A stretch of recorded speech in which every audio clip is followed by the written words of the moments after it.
नमस्कार दोस्तों, स्वागत है आपका SSC learning point by Singh sir. आज हम करेंगे 15 मार्च के शिफ्ट 1 का पेपर। चलिए फिर स्टार्ट करते हैं बिना देरी किए हुए। देखो पहला सवाल बहुत खतरनाक सवाल। देखो यहाँ पर दिया गया था पॉइंट ए का क्यूब लिखो, पॉइंट क्यूब लिख रहे हैं, बी का क्यूब अपॉन में लिखा हुआ था ए स्क्वायर माइनस का ए इंटू बी प्लस का बी स्क्वायर, इतना ही लिखा हुआ था। यानी कि इसका फार्मूला खोलते तो ए प्लस का बी आता और यहाँ पर ए स्क्वायर माइनस का ए बी प्लस का बी स्क्वायर आ जाता।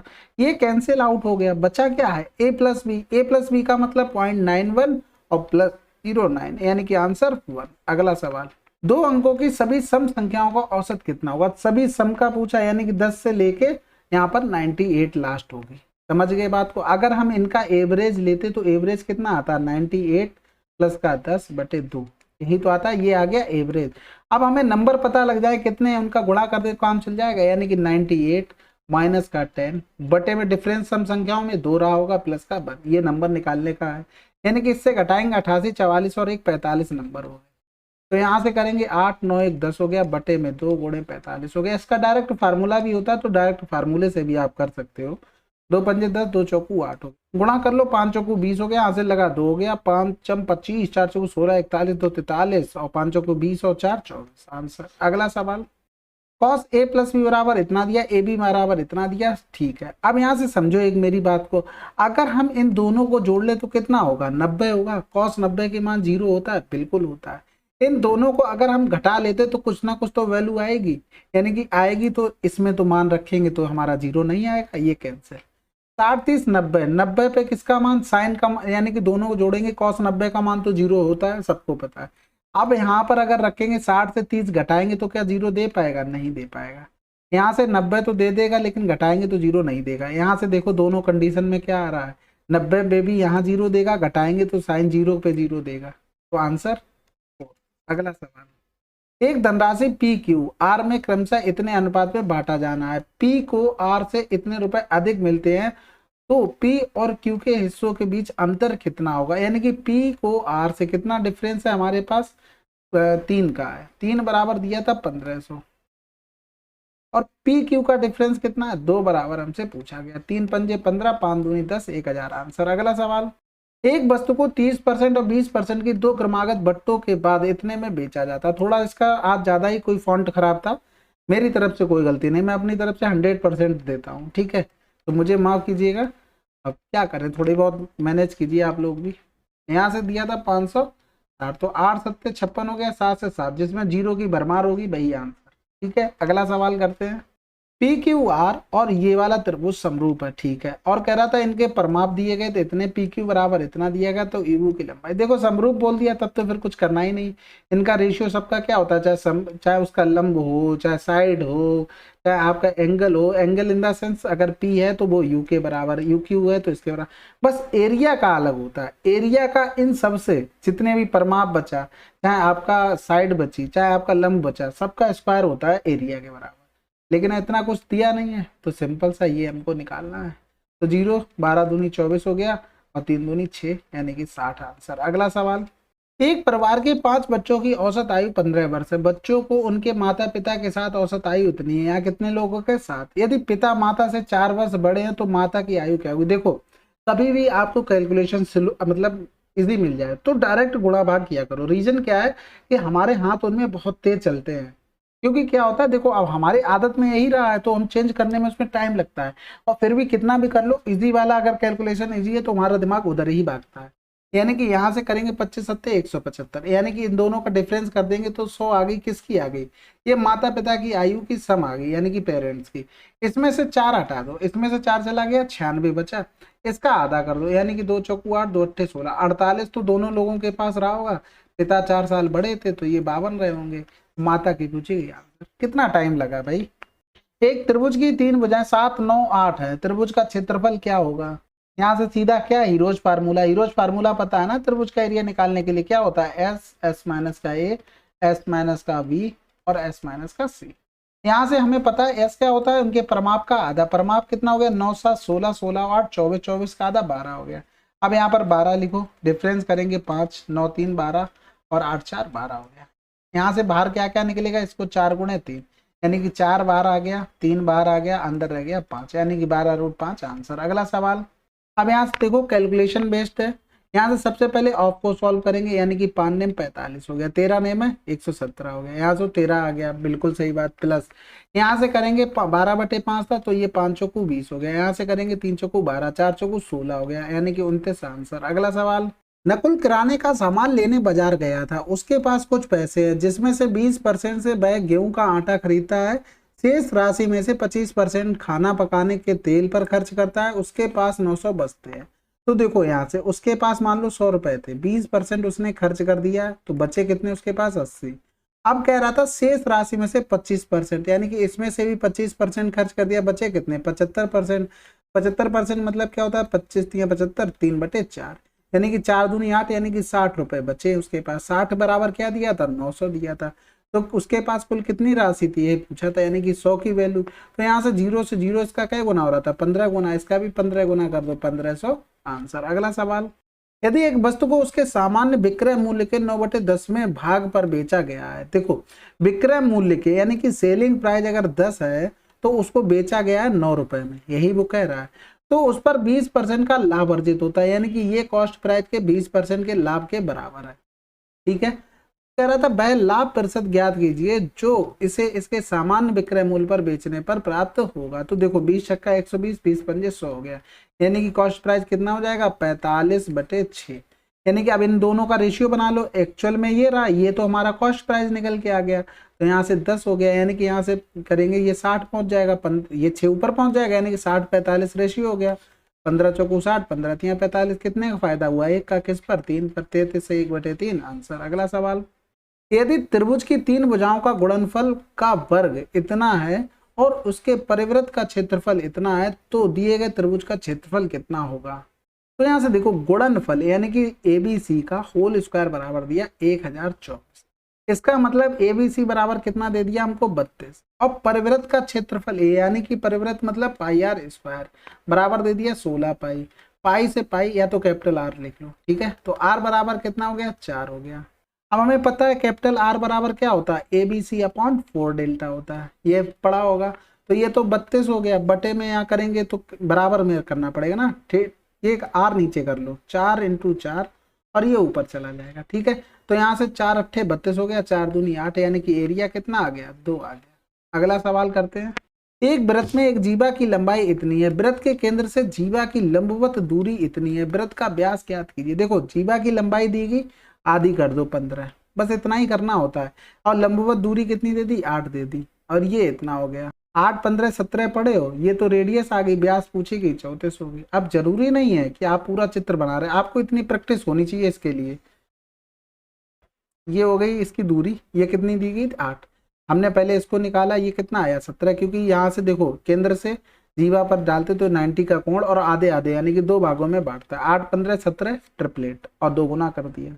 अब यहाँ से देखो ये भी आसान सवाल है, SSC का फेवरेट रहा है, इसका आंसर ये होता है, देखो 1 - का साइन A का होल स्क्वायर, वैल्यू पुटिंग करनी तो ऐसे से करना कि किसी के मान सेम ना मिल जाए नीचे में, ठीक है, नहीं तो पता लगे वैल्यू सेम मिल गई फिर दिक्कत है, ये तो मैं करके दिखा रहा, वैल्यू पुटिंग से आप कर सकते हैं, ऐसा कुछ नहीं है, ठीक है, अपॉन में हो गया cos A और 1 - का साइन, ठीक है। अब यहाँ से देखो ऊपर करेंगे 1 + का साइन स्क्वायर है, माइनस में 2 साइन है और प्लस का कॉस स्क्वायर ए हो जाएगा, ठीक है। अब यहाँ से ये क्या बन गया 1 और इसके साथ जोड़ देंगे 2, 2 हमने कॉमा ले लिया, ये बन गया 1 - का साइन है, अपॉन में बन गया कॉस ए और 1 - का साइन है। अब 1 - का साइन है कैंसिल आउट हो गया, यानी 2 sec ए हो गया, ठीक है। अब यहाँ से समझ लेना ये वाला सोल्यूशन इस वाली इक्वेशन का है, नीचे वाले का कुछ नहीं किया था। अब देखो पूछा गया है 2016 में इतिहास में प्राप्त कुल अंक, 2016 में कौन सा है भाई, पहले तो ये देखो ये है, हिस्ट्री में प्राप्त कुल अंक कितने हैं 40 है। फिर कह रहा था कुल अंक दोनों वर्षों में नागरिक शास्त्र, नागरिक शास्त्र कहाँ चला गया भैया, यानी कि ये रहा, दोनों वर्षों में कितने हैं 100, प्राप्त कुल अंक का कितना परसेंट है, साफ साफ दिख रहा है 40%, उसमें क्या लगाना है।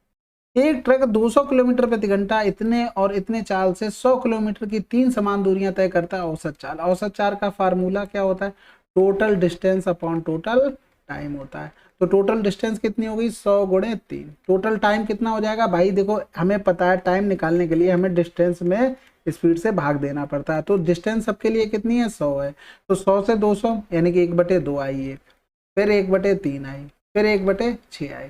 तो यहाँ से करेंगे 6 एलसीएम ले लिया, 6 एलसीएम लेके ऊपर पहुंच गया, यानी कि यहाँ से करेंगे 2 3 6 तो 3 हो गया, 3 दूनी 6, 6 कम 6, 3 2 5 1 6, 6 से 6 कैंसिल, 300 आंसर। ठीक है, अगला सवाल करते हैं। एक निश्चित धनराशि पर 8% वार्षिक दर पर 5 वर्षों और 6 वर्षों के साधारण ब्याज में इतना अंतर है, तो धनराशि क्या होगी। अब सिंपल सी बात है, लॉजिकली सोचना है। 6 से 5 गया 1, यानी कि 8 बराबर दिया गया था 26, हमसे 100 बराबर निकालना था बस, यानी कि 26/8 गुणे कर दो 100। तो उसको काटेंगे 2600 कर लो, उसको 8 दिया 24 हो गया, 8 दूनी 16, 8 पन्ने 40 आंसर। भाई पता है ना, अगर आप फार्मूला भी लिख दे तो P into R into T, यहाँ पर ये कर लो, आर तो सेम है अपॉन 100 करते, तो यहाँ से ये सब कॉमन ले लिया, ये कर दिया हमने T1 upon T2, T1 minus T2, और जिसमें T1 बड़ा है और T2 छोटा है। तो याद रखना हमने इन दोनों का डिफरेंस किया, कितना हो गया 6, 1 हो गया। हमने P को 100 मान लिया, यानी कि 100 से 100 कैंसिल हो गया। आर कितनी थी 8, 8 गुणे 1, यानी कि यही बराबर कर लिया, 100 बराबर निकाल लिया। अब यहाँ से देखो, ये तो बहुत सिंपल सवाल है भाई, इसको करने में कोई दिक्कत नहीं होनी चाहिए थी। यहाँ से देखो, ये sec x और माइनस का tan x हो गया, ये cos x और माइनस का प्लस का हो जाएगा cot x। यहाँ से देखो, इसका फार्मूला आपको पता है, एक से कर लेते हैं, दूसरा अपने आप निकल आएगा। ठीक है, sec स्क्वायर x माइनस का tan स्क्वायर x क्या होता है 1 होता है। इसको अगर लिखते तो sec x माइनस का tan x और ब्रैकेट क्लोज, और लिखते तो sec x और फिर प्लस में tan x बराबर में क्या हो जाता 1 हो जाता है। ठीक है, अब प्लस वाले की वैल्यू 5 है, यानी कि 1/5 हो गई, इसको हटा दो, sec माइनस tan x, यानी कि sec माइनस tan x, इसकी वैल्यू 1/5 हो गई। इसी तरीके से cos y minus cot y की वैल्यू 3 हो जाती, यानी कि यहाँ पर कितना बन रहा था माइनस बन रहा था, यानी कि उसको अंदर गया तो ये माइनस बनाया उसने, फिर माइनस माइनस प्लस बन गया, यानी कि प्लस का यहाँ पर 3 हो जाएगा। 5 3 15 और 1 16/5 हो गया, यहाँ से करेंगे 5 3 15 हो गया और 5 दूनी 10। ठीक है, और कुछ नहीं किया, इसी तरीके से इसका फार्मूला खोल के मान निकाल लोगे। अगला सवाल करते हैं। 24 समान ठोस गोलार्ध को पिघलाकर 12 सेंटीमीटर त्रिज्या और इतनी ऊंचाई का एक लंबवृत्तीय बेलन बनाया जाता है, प्रत्येक ठोस अर्धगोले की त्रिज्या बताइए। तो देखो, यहाँ से 24 अर्धगोले थे, दोनों के हमसे वॉल्यूम बराबर करने थे, यानी कि पाई r³ हो गया। ठीक है, यहाँ से देखो किसको बना रहे थे बेलन को, बेलन का मतलब पाई r², r² का मतलब क्या हो गया 12 गुणे 12, और ऊंचाई कितनी होगी 24 होगी। इसको सॉल्व करना था, पाई से पाई चला गया, 24 से 24 चला गया, 2 छक्के 12 हो गया, और फिर r³ बराबर करेंगे 6 तियां 18, 18 दूनी 36, हासिल लगा 3, 18 का 18 3 21, यानी r बराबर कितना आ गया 6। अगला सवाल कह रहा था J और K का संयुक्त क्रय मूल्य L और M के संयुक्त लाभ से 100% अधिक है। तो पहले तो J और K का क्रय मूल्य कौन सा है, सर्किल वाला, यानी कि ये रहे दोनों, इन दोनों को जोड़ेंगे 6 5 11 1 1200 आ गया। L और M का, यानी कि L और M, यानी कि इन दोनों का संयुक्त लाभ, लाभ कौन सा है भाई ये है, यानी कि 3 2 5 1 600 हो गया। अब यहाँ से देखो 600 का 100% होगा, ये बिल्कुल नहीं होगा, 100% अधिक है, हाँ बिल्कुल है भाई, यानी कि 1200 बराबर हमें करना पड़ेगा, देखना पड़ेगा 600 का 100% अधिक मतलब 200%, तो ये इससे कैंसिल आउट, 6 दूनी 1200 आ गया। मैं समझा 100% कह रहा है, ठीक है वो तो ठीक है। फिर कह रहा था N और P का संयुक्त लाभ, यानी कि N और P में अब पहुंच गए, यानी कि लास्ट में लिखे हुए, यानी कि संयुक्त लाभ कितना है 500 है। K और M के संयुक्त क्रय मूल्य, K और M यानी कि संयुक्त क्रय मूल्य इन दोनों के, यानी कि 5 4 9 1000 हो गया। ठीक है, इनके निकालोगे तो 5 एकम 5 5 दूनी 10, जबकि यहाँ पर अपोजिट दिया था। अगला सवाल, राहुल अकेला किसी कार्य को 10 दिनों में कर सकता है, सोनू उसी कार्य को 15 दिनों में कर सकता है। यदि वे एक साथ मिलकर 4 दिन काम करते हैं तो कुल कार्य का कितना भाग शेष रह गया। तो देखो इसको बहुत जल्दी कर सकते हैं, 15 गुणे 10 कर सकते हैं, ये तो हमने बताया। तो दोनों ये पूछा जाए कि राहुल इतने दिन में कर रहा, सोनू इतने दिन में, तो दोनों मिलकर कितने दिनों में करेंगे, तो 15 गुणे 10 बटे कितना हो जाएगा दोनों का सम, तो 25 छक्का 150, 6 दिन में काम खत्म हो जाता। यानी कि टोटल काम 6 दिन का था, लेकिन 4 दिन किया, काम रह कितने दिन का गया 2 दिन का, यानी कि 1/3 काम रह गया। अब अगर आप ऐसे करते, जैसे मान लो ऐसे नहीं करना चाहते तो राहुल 10 दिन लेते और फिर आप सोनू लेते कितने दिन 15 दिन, एलसीएम लेते 30 आता, 10 3 30 हो जाता, 15 दूनी 30 आ जाता, 3 2 5 करते, 5 गुणे कितना करते 4 करते, 5 चौको 20 आ जाता है। यानी कि 20 काम कर लिया, काम बचा कितना, उतना 10 दिन का बचा है। यानी कि 10 दिन का काम बचा है तो 10 बटे हम 30 लिख सकते हैं, यानी कि 1/3। अब यहाँ से एक चीज समझो बात को, हम जो कहना चाह रहे हैं वो, अगर जो आपने यहाँ 1 और 3 काटा है और अगर हम इनमें भी लो 0 0 बढ़ा दें, कोई समस्या है क्या? चीज तो वही लिखी है, बस करने का तरीका अलग हो गया। अब यहाँ पर आप एलसीएम लेके इतना भर गया, हमने वहां पर कुछ नहीं, हमने ये बताया अगर ए कोई कहे वो कुछ दिन में काम कर रहा है एक्स दिन में, बी कर रहा है आपसे 22 दिन में, अब दोनों मिलकर कितने दिनों में करेंगे, तो x into y upon x plus y, ये दोनों का आ गया था। यानी कि हमने निकाला था 6 दिन दोनों काम कर रहे, अब 4 दिन काम किया तो उन्होंने 2 दिन का काम छोड़ दिया ना, तो 2 दिन का काम छोड़ दिया, पूरे 6 दिन का काम, तो 2 3 6 कर दिया, सिंपल सा आंसर लगा दिया। ठीक है, अगला सवाल करते हैं। सभी वर्षों में पी और क्यू की कुल जनसंख्या के बीच अंतर क्या है? पी और क्यू की, यानी कि पी और क्यू, तो जोड़ दो भैया, 3 2 5 और 5 1 6 हो गया, 6 और 1 7 हो गया, 7 और 1 8 हो गया, 850 आ गया। ठीक है, यहाँ से करेंगे 2 और 1 3 और 1 400 हो गया, 400 हो गया और 1 500 हो गया, 500 में और तो कुछ आएगा नहीं, 600 650 650। अब देखो यहाँ से यही तो गड़बड़ होता था, 650 में अगर 75 जोड़ दो तो 725 बनेगा जाके। यहीं पे कैलकुलेशन थोड़ा आसानी से करना पड़ता है। 10 से 5 गया 5 बचा, 4 से 2 गया 2, 8 से 7 गया 1 आंसर। अगला सवाल, अब यहाँ से देखो इससे हमें जाना है इन पर। ठीक है, बात समझ गए? यानी कि पहले तो हमें स्क्वायर वाले पे जाना पड़ेगा, n square plus 1 upon n square, ठीक है, बराबर आएगा समथिंग। फिर इससे हमें क्यूब करना पड़ेगा, यानी कि एन की पावर 3 प्लस 1 अपॉन एन की पावर 3। तो बिल्कुल सिंपल सवाल है। अब स्क्वायर वाले पे जाएंगे, होल स्क्वायर करना पड़ेगा, होल स्क्वायर इसका किया तो 3 आया, फिर यहाँ पर प्लस वाला था तो माइनस का 2 कर दो, 3 से 2 गया, यहाँ पर 1 आ गया, कोई दिक्कत कोई समस्या? अब क्यूब करेंगे तो 1 की पावर 3 माइनस, प्लस वाले में माइनस हो जाता, 3 इंटू 1 हो जाता, यानी कि यहाँ पर कितना आ जाता, माइनस का 2, माइनस का 2 यहाँ पुट कर दो, प्लस का 1 कर दो, तो आंसर। डायरेक्ट फार्मूले यूज होते हैं, अलजेब्रा में कुछ है नहीं, पूरा आपका इतना बढ़िया डिटेल्ड वीडियो, डिटेल्ड तो नहीं कह सकते लेकिन रिवीजन वीडियो, अगर आपने कहीं से पढ़ रखा ना तो उसको कम समय में आप बढ़िया से 500 प्लस क्वेश्चन कर सकते हैं भैया, ज़्यादा से ज़्यादा 5-6 घंटों में 500 प्लस क्वेश्चन बहुत होते हैं। ठीक है, अब यहाँ से देखो ये ऊपर डायरेक्ट देखो, इस चीज को याद रखना पड़ेगा, 4ab अपॉन ab आंसर हो गया। ये चीज याद रखो, अगर a प्लस बी का whole square minus a minus b का होल स्क्वायर बराबर अगर पूछा जाए तो 4ab होता है। अगर आपसे पूछा जाए a प्लस बी का होल स्क्वायर और प्लस में a माइनस बी का होल स्क्वायर, तो हमेशा याद रखना 2a स्क्वायर प्लस का b। ये फार्मूले याद होना चाहिए, कभी भी काम आ जाते हैं। कह रहा है वर्ष 2021 में किस कंपनी को सबसे अधिक प्रतिशत घाटा हुआ? पहले बात तो इनको घाटा हुआ नहीं, इनको घाटा हुआ नहीं, इनको घाटा हुआ नहीं, क्योंकि ये इनकम है और ये एक्सपेंडिचर है, तो इनको तो प्रॉफिट हुआ है भाई, इनकम ज्यादा है, खर्चा देखो तो कौन कौन से कट गए हमारे पास, बी कट गया और यहाँ से सी अभी बाकी है, डी कट गया और ई कट गया। ठीक है, अब यहाँ से देखो सी, इनको कितने रुपया का घाटा हुआ भैया, 5 रुपया का, ये सी का लिख रहे हैं और कितने में 40 में, गुणा कर दो 100, यानी कि यहाँ से 5 अट्ठे 40, 8 एकम 8, 8 दूनी 16, 8 पन्ने 40, ये आ गया सी का।